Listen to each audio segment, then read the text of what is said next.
السلام علیکم، دس از عبید اللہ from US.TV اور میں آج ایک نئے ویڈیو کے ساتھ حاضر ہوں جس میں ہمارے ساتھ حضرت سید امجد حسین شاہ صاحب موجود ہیں اور ہم ان سے وہی جو حالیہ فرانس کا جو واقعہ ہوا ہے، جو پریزیڈنٹ آف فرانس میکرون نے جو خاکی امازہ کی ہے حضور صلی اللہ علیہ وسلم کے بارے میں اور خاتم حسین رضوی کے بارے میں بھی ہم ان سے جانیں گے، ان کی زندگی کے بارے میں۔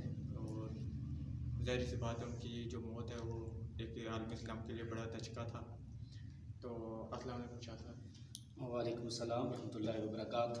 شاہ صاحب، یہ جو فرانس کا جو واقعہ ہوا ہے اس پہ آپ اپنا کس طرح اظہار خیال کریں گے؟ یہ اس بارے میں ہمیں کچھ بتائیں۔ بسم اللہ الرحمن الرحیم۔ جس طرح آپ نے سوال کیا فرانس کے حوالے سے، یہ ایک پورے امت مسلمہ کے لیے یہ ایک دکھ کی گھڑی ہے۔ آقا کریم علیہ الصلوۃ والسلام کو اللہ تبارک و تعالیٰ نے آخری نبی بنا کے بھیجا۔ اللہ پاک قرآن کریم ارشاد فرماتے ہیں ما کان محمد ابا احد من رجالکم ولکن رسول اللہ و خاتم النبیین۔ اللہ تبارک و تعالیٰ نے میرے اور آپ کے حبیب پاک نبی پاک علیہ السلام کو آخری نبی بنا کے بھیجا۔ اس حوالے سے میں آپ سے یہ عرض کروں کہ پوری دنیا کے جو مسلمان ہیں ان کو آقا کریم علیہ الصلوۃ والسلام کی تحفظ نموذ رسالت پر اپنا جو کردار ہے وہ صف اول میں ادا کرنا چاہیے۔ خاص کر ہمارے جو حکمران ہیں، پورے امت مسلمہ کے جو حکمران ہیں، ان کو یہ کردار ادا کرنا چاہیے اور اپنی اقوام متحدہ میں یہ کردار پیش کرنی چاہیے کہ نبی پاک علیہ الصلوۃ والسلام کی جو خاکے بنائے جا رہے ہیں، جو اپنا فرانس نے جو میکرون نے وہاں پر سرکاری طور پر اعلان کیا کہ بھئی ہم اپنی عمارتوں پر وہ استغفر اللہ معاذ اللہ خاکے بنا کے لگائیں گے، تو اس کے لیے یہ کہ ہر مسلمان کی یہ دل آزاری ہوئی۔ خاص کر ہمارے جو حکمران ہیں، پوری دنیا کے جو مسلمان ممالک کے جو حکمران ہیں، انہیں چاہیے وہ اس میں اہم کردار ادا کرے۔ اس میں سعودیہ ہے، اس میں پاکستان اپنا صف اول کا کردار ادا کر سکتا ہے، اس میں ترکی ہے وہ صف اول کا کردار ادا کر سکتا ہے، اس کے بعد ایران ہے، افغانستان ہے، اس کے بعد ملیشیا ہے، انڈونیشیا ہے، اور اس کے بعد جو باقی ممالک ہیں اسلامی ممالک ہیں ان کو چاہیے وہ ایک وہاں کردار پیش کریں کہ اگر مثال کے طور پر وہ جو پوری اقوام متحدہ ہے وہ اگر اس پلیٹ فارم پہ نہیں آتی اور ان کو نہیں رکھواتی تو عالم اسلام کے حکمرانوں کو چاہیے وہ اپنے الگ طور پر ایک اپنے پلیٹ فارم بنائیں جس سے ایک پوری دنیا کو ایک پیغام جائے کہ اللہ تبارک و تعالیٰ نے ہمیں مسلمان بنایا۔ جس نبی کا ہم کلمہ پڑھتے ہیں، اگر ہم مسلمان اس نبی کا دفاع نہ کر سکیں تو پھر ہمارے لیے اپنے ستیجہ میں آپ سے عرض کر رہا ہوں کہ پھر ہمیں مسلمان ہونے کا کوئی حق حاصل نہیں ہے۔ ٹھیک ہے شاہ صاحب، اور اس کے ساتھ ہم دیکھتے ہیں کہ ہر دور میں کچھ ایسے عناصر آتے جاتے ہیں جو نعوذ باللہ ہمارے نبی صلی اللہ علیہ وسلم کے بارے میں گستاخیاں کرتے ہیں، اور ہر دور میں ہمارے مسلمان مرد مجاہد نکلتے ہیں، اور ہمیشہ ہمیں مسلمانوں کو اس چیز میں ہمیشہ فتح رہی ہے کہ انہوں نے کبھی کوئی اس طرح کی غلاظت پھیلنے نہیں دی۔ اس بارے میں آپ کا؟ ماشاءاللہ، یہ آپ نے بہت اچھا سوال اٹھایا۔ اس کا جواب یہ ہے کہ دین ایک اللہ تبارک و تعالیٰ نے اس دین کو غلبہ عطا کیا، چونکہ میرے اور آپ کے نبی آخر الزمان علیہ السلام یہ چونکہ سارے نبیوں کے امام الانبیاء بن کر آئے، اور اسی طرح اس دین کو آقا کریم علیہ الصلوۃ والسلام نے ارشاد فرمایا میرا دین تمام دینوں سے افضل اور اعلیٰ ہے اور تمام دینوں کا سردار ہے۔ اس حوالے سے بھی ہمارے دین کو ایڈوانٹیج اپنا حاصل ہے۔ اور دوسری بات یہ کہ آقا کریم علیہ الصلوۃ والسلام نے جا بجا مقامات پہ آقا صاحب نے ارشاد فرمایا جب بھی دین پر حملہ ہو یا دین مصطفیٰ پر حملہ ہو یا دین کے کسی جز پر یا دین کی کسی چیز پر بھی حملہ ہو تو مسلمانوں کو یکجا ہو کر آقا کریم علیہ الصلوۃ والسلام کے دین کا دفاع کرنا چاہیے۔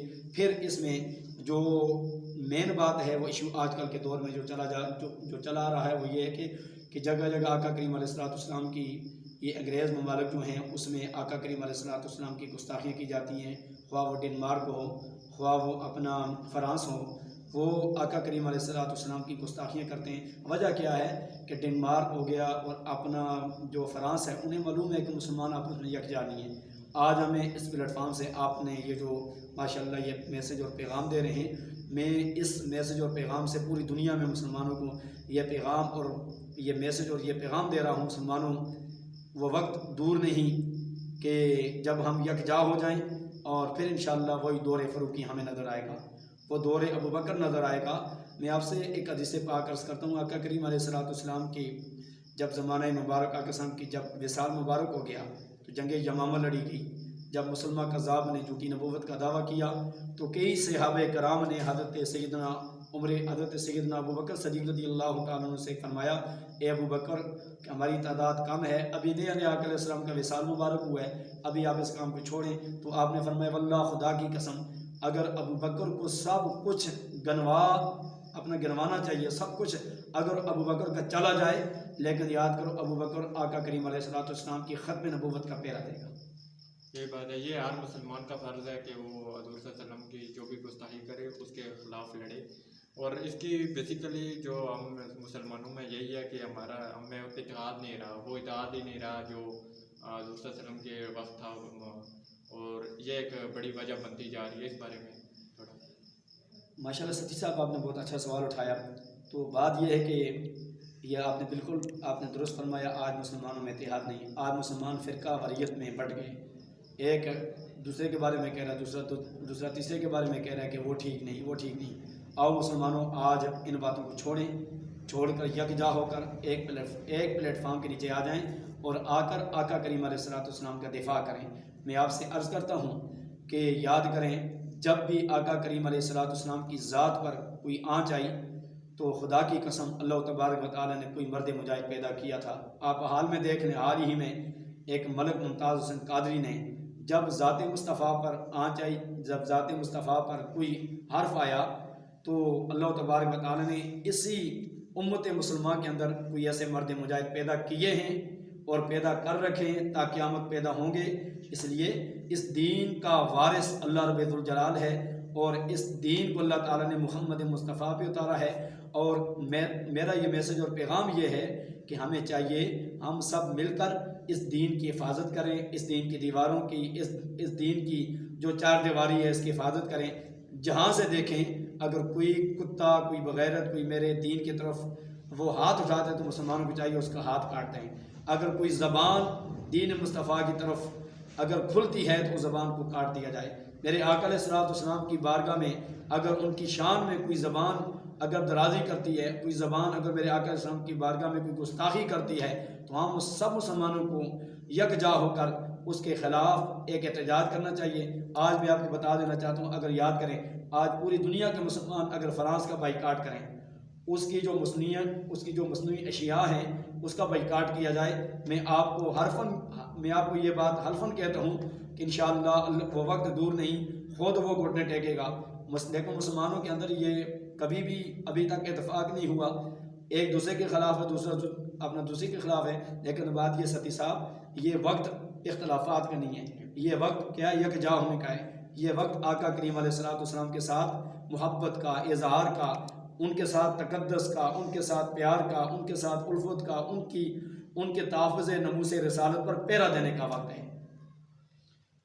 جی یہ ہم نے ڈسکس کیا. اور حال میں ایک مرد مجاہد خادم حسین رضوی صاحب کا میں نام لینا چاہوں گا کہ ایک عالم اسلام کو ان کا بڑا دھچکا لگا ان کی وفات پر, اور وہ ہمیشہ ہر ماز پر لڑے حضور صلی اللہ علیہ وسلم کی اس ناموس رسالت پر. انہوں نے ہر اقدام میں اس کی پیراداری کی اور بڑے کوئی اچھے مرد مجاہد تھے اور بڑے عالم اسلام بھی رہے. ان کی زندگی کے بارے میں اور ان کا جو طرز عمل تھا اس بارے میں آپ کیا؟ اللہ اکبر, اللہ اکبر. آپ نے بہت بڑی عالمی شخصیت کا نام لیا.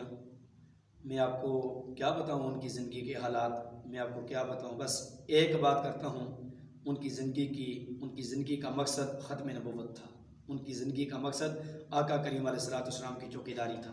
ان کی زندگی کا مقصد آقا کریم علیہ السلام کی پیراداری تھا. ان کی زندگی کا مقصد حضور علیہ السلام کی تحفظ ناموس رسالت کا پیرا کرنا تھا. تو ستی صاحب بات یہ آقا کریم علیہ السلام کے ہر دور میں مخالف رہے, ہر دور میں میرے آقا علیہ السلام کے دشمن رہے, لیکن اللہ تبارک و تعالیٰ نے ہر دور میں ان دشمنوں کو نیست و نابود کرنے کے لیے اللہ تعالیٰ نے حضور کے غلاموں میں سے کوئی نہ کوئی غلام ایسے چن کے پیدا کیے جو میرے آقا علیہ السلام کا تحفظ اپنا ناموس رسالت کو ڈنک کی چوٹ پہ بیان کرتے تھے. اور ان میں یہ فرد واحد امیر المجاہدین حضرت علامہ مولانا حافظ الحدیث جناب محمد خادم حسین رضوی صاحب, یہ ایک نمایاں نام تھا. یہ اللہ تعالیٰ کی ہم پر بہت بڑی نعمت تھی. سنیو, یاد کرو مسلمانوں, یاد کرو جب آپ کے اندر ایسی ہستیاں موجود ہوں تو آپ ان کی قدر نہیں کرتے، جب وہ آپ سے چھن جائیں پھر اس کے بعد ہم روتے بھی ہیں، ہم ان کے لیے طرح طرح کے ہم ان کے ساتھ اظہار تعزیت بھی کرتے ہیں، کاش اگر ہم دنیا میں ان کے اگر قدم بقدم چلتے تو آج دن تخت پہ ہوتا۔ پھر میں آپ کو سب سے بڑی بات یہ بتاؤں، ان کی زندگی کے احوال، ساری زندگی علامہ خادم حسین رضوی صاحب نے اللہ اس کے رسول کی تابعداری کی، اللہ اس کے رسول کی فرمانبرداری کی، اللہ اس کے رسول کی دین کی حفاظت کی۔ پھر آپ دیکھیں دوسری بات یہ کہ آپ دیکھیں وہ معذور تھے، معذور ہونے کے باوجود انہوں نے دین پر جب بھی کوئی آنچ آئی، دین پر جب بھی کسی ظالم نے کہ ہاتھ اٹھایا تو وہ انہوں نے مزدوری کو نہیں دیکھا، انہوں نے کیا کیا، انہوں نے ایک ہی دفعہ طریق اپنا لبیک کا نعرہ لگایا، لبیک لبیک یا رسول اللہ یا رسول اللہ کا نعرہ لگا کر پوری دنیا کے اندر ایک ہلچل مچا دی تھی اور لوگوں کو یہ پیغام دیا، لوگوں یاد کرو یہ خادم حسین رضوی، یہ مسلمان جو حضور کے غلام ہیں، یہ کر تو سکتے ہیں، یہ مر تو سکتے ہیں، یہ اپنے بچے قربان تو کر سکتے ہیں، یہ اپنا مال و متاع قربان تو کر سکتے ہیں، لیکن یاد کرو آقا کریم علیہ السلام کی دفاع میں کوئی کسر باقی نہیں رکھیں گے۔ اس لیے آقا کریم علیہ السلام کے ساتھ جس نے وفاداری کی، آقا علیہ السلام کے ساتھ جس نے بھی اللہ کے نبی کے ساتھ پیار کیا، اللہ تبارک و تعالیٰ نے اس کو دنیا میں بھی بڑا مقام عطا کیا، آخرت میں تو وہ اللہ تعالیٰ مقام عطا کرے گا ہی کرے گا۔ اور کوئی سوال؟ شکریہ شاہ صاحب، آپ نے ہمارے لیے وقت نکالا، اپنا قیمتی وقت، ہم آپ کے لیے بہت شکر گزار ہیں۔ تو انشاءاللہ اگلی ویڈیو میں ملتے ہیں۔